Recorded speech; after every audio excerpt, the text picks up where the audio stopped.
prior to the time when the British Empire spanned the globe.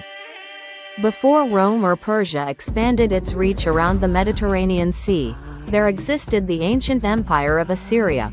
Please follow my video till the end to discover the two most thrilling facts which distinguished this empire from all other world empires. Regarded by historians as the initial authentic empire, and certainly the benchmark of the world's empires of antiquity. Its roots goes back to the Mesopotamian era, which started as the Sumerian Empire, which later divided into the Assyrian and Babylonian empires.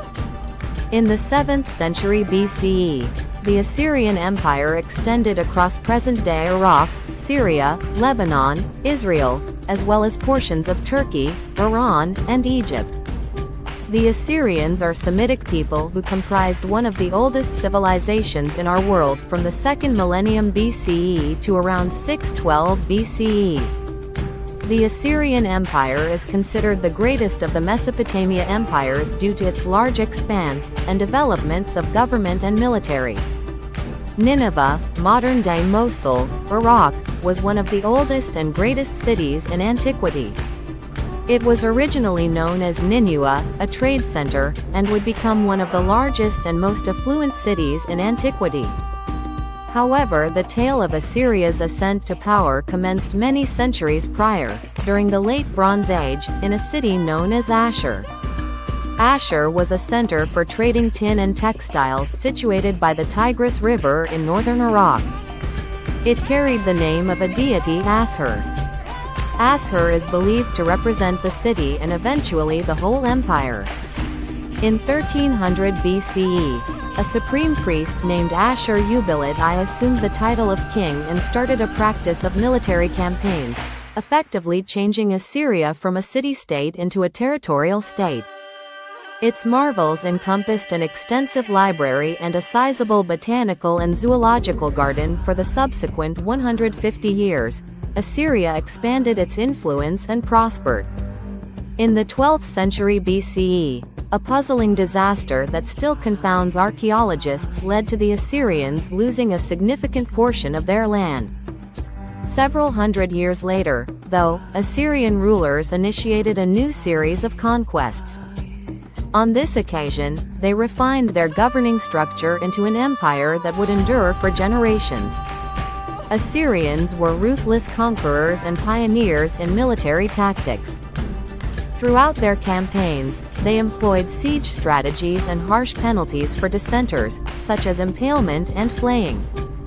The expansion of the Assyrian Empire was partly attributed to their tactic of removing local populations and relocating them within the empire to meet various demands. After the Assyrians took control of a region, they constructed cities linked by well-kept royal roads. Frequently, when a new monarch ascended to the throne, he would establish a new capital. With every relocation, new palaces and temples were built and exquisitely adorned. Despite kings asserting total authority, it is evident that a broad network of courtiers, regional officials, and intellectuals shaped events. At least one woman, Samuramat, governed the kingdom. Assyrian monarchs commemorated their military campaigns by having depictions of their achievements engraved on the walls of their newly constructed palaces. The Assyrian kings also valued the cultural customs of the area, particularly those of Babylonia, a distinct state to the south. Assyria regarded itself as the guardian and successor of this legacy. Assyrian leaders patronized experts in fields varying from medicine to sorcery. The capital cities, such as Nineveh, featured intricate parks and gardens containing flora and fauna from across the empire. One of the last kings of Assyria, Ashurbanipal, dispatched scholars across Babylonia to collect and replicate ancient literary texts. Ashurbanipal's collection consisted of clay tablets written in cuneiform using the Akkadian and Sumerian languages.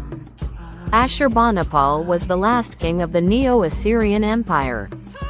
At the time of his reign, 669–631 BC, it was the largest empire in the world, stretching from Cyprus in the west to Iran in the east, and at one point it even included Egypt. But Ashurbanipal was also known as the cruelest king of this empire. The famous library which he built was destroyed during the last attack on them in 612 BC by the Babylonians following centuries of dominance. The Assyrian Empire succumbed to the Babylonians and Medes from 612 to 609 BCE. However, the advancements that the Assyrians introduced continue to exist. Their focus on continuous innovation, effective governance, and outstanding infrastructure established the benchmark for every empire that has succeeded them in the area and around the world.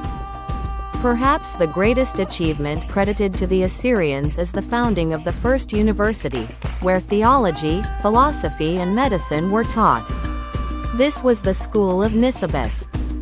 But their highest achievement, however, was the Aramaic alphabet, imported into the Assyrian government by Tiglath-Pileser III from the conquered region of Syria. The Assyrians referenced in the Hebrew Bible were a mighty force that exerted power over much of the Near East, including Israel and Judah, in the 9th through 7th centuries BCE. Please like and subscribe to my channel as a gesture of appreciation.